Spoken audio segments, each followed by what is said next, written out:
आज हम सुनेंगे शुक्र प्रदोष व्रत के उद्यापन विधि और शुक्र प्रदोष व्रत की कथा। उद्यापन करने के एक दिन पहले गणेश जी का पूजन करें। घर में या किसी मंदिर में नाच गाना बजाना आदि करते हुए रात्रि में जागरण करें। दूसरे दिन प्रातःकालीन क्रियाओं से निवृत्त हो स्नान करके मंडप बनावे, उसमें शिवजी की प्रतिमा पार्वती जी के सहित स्थापित करे तथा उनका षोडशोपचार पूजन करे। इसके बाद एवं उमा सहिताय शिवाय नमः इस मंत्र से 108 बार आहुतियाम देकर खीर से हवन करे। हवन की समाप्ति पर किसी आचार्य को वस्त्र, आभूषण, गोदान आदि दे तथा ब्राह्मणों को भोजन के बाद दक्षिणा देकर आप भी बंधु बांधवों सहित शिवजी का स्मरण करते हुए भोजन करें। इस प्रकार व्रती पुत्र पौत्रादिक प्राप्त करता है तथा इस लोक में अनेक प्रकार के सुखों को भोग कर अंत में भगवान शिव के लोक को जाता है। इस प्रकार से स्कंद पुराण में वर्णित है।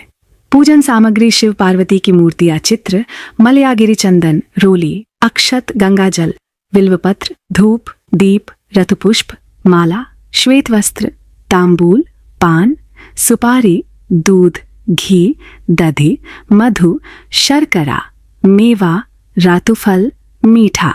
स्मरण रहे शिव मंदिर में शंख नहीं बजाना चाहिए। शुक्र प्रदोष व्रत कथा।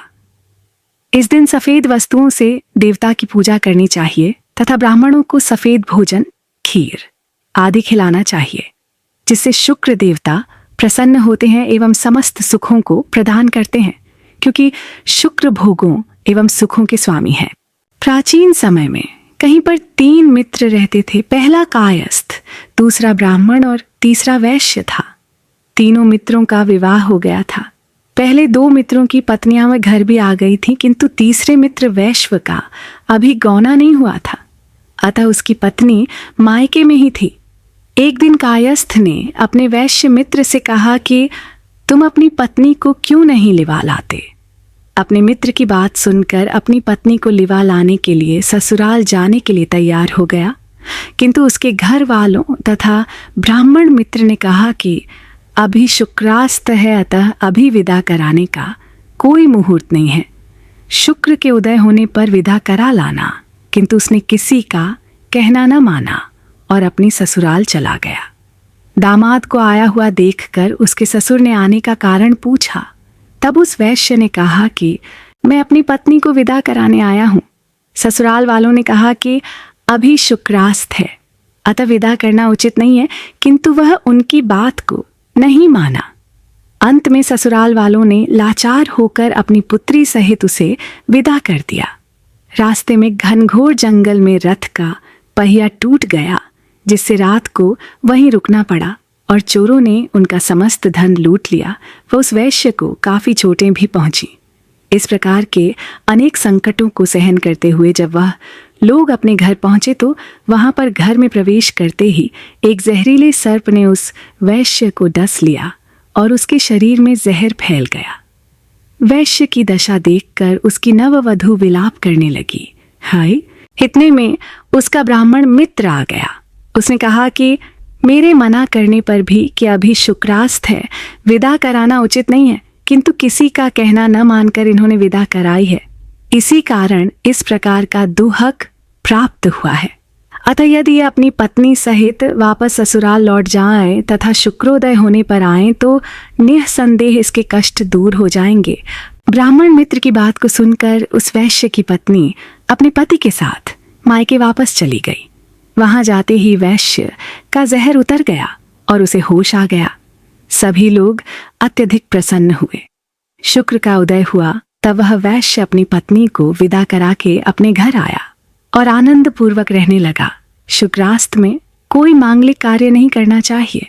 इस कथा को पढ़ने या सुनने से समस्त पाप नष्ट हो जाते हैं व सभी सुखों की प्राप्ति होती है। अब हम सुनेंगे विनायक जी की कथा। एक सास बहू थी। सास उसकी बहू को खाना नहीं देती थी। वह रोज नदी पर जाती, जाते समय घर से आटा ले जाती, नदी से पानी लाती, आटा गूंथती, पंसारी की दुकान से थोड़ा गुड़, घी खरीद कर लाती और श्मशान की चिता पर रोटी सेकती। रोटी चूर कर घी, गुड़ डाल चूरमा बनाती। पास ही मंदिर में विनायक जी की पूजा करके भोग लगाती और फिर खुद खा लेती। ऐसा बहुत दिन तक चलता रहा। विनायक जी को ऐसा देखकर बहुत अचंभा हुआ और उन्होंने अपने मुंह पर उंगली रख ली। बहू तो घर आ गई। दूसरे दिन मंदिर के पट खुले तो लोगों ने देखा विनायक जी के मुंह पर उंगली है और आश्चर्य करने लगे। सब लोग मंदिर में जमा हो गए और कहने लगे कि जो कोई विनायक जी के मुंह से उंगली हटाएगा उसे इनाम दिया जाएगा। सभी ने अपनी अपनी कोशिश की पर कोई फायदा नहीं हुआ। बहू ने अपनी सासू से कहा, सासू जी मैं हटा दूंगी। सासू बोली, इतने बड़े बड़े कुछ नहीं कर सके, तुम क्या करोगी? पर बहू ने कहा, मैं विनायक जी के मुंह से उंगली हटा दूंगी। गांव वाले मंदिर के आंगन में एकत्रित थे। बहू आई, निज मंदिर में जाकर कपाट बंद कर ली और विनायक जी से बोली, मैं मेरे घर से आटा लाती, नदी से पानी लेती, पंसारी से गुड़ घी लाती, चिता पर रोटी सेकती।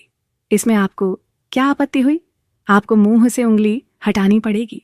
विनायक जी ने सोचा, इसने पहले मुझे भोग लगाया, सच्चे मन से मुझे ग्याया है, इसकी बात तो माननी पड़ेगी, और उंगली हटा ली।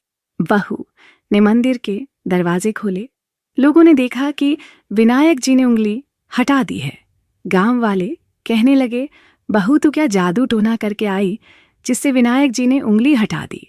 बहू ने कहा, मेरी सास मुझे भोजन नहीं देती थी, तब मैं घर से आटा, नदी से पानी और पंसारी से घी गुड़ लाकर चिता पर उसे सेकती, पहले विनायक जी को भोग लगाती, फिर खुद खाती। इसलिए विनायक जी को अचंभा हुआ और उन्होंने उंगली रख ली। अब उंगली हटा दी है। जैसे विनायक जी ने बहू से प्रसन्न होकर उसका मान बढ़ाया, वैसे सभी पर कृपा रखें। जय विनायक जी महाराज। ये थी आज की कथा। आपको आज की कथा अच्छी लगे तो वीडियो को लाइक करें और चैनल को सब्सक्राइब करें, वीडियो को शेयर भी करें। जय श्री कृष्णा।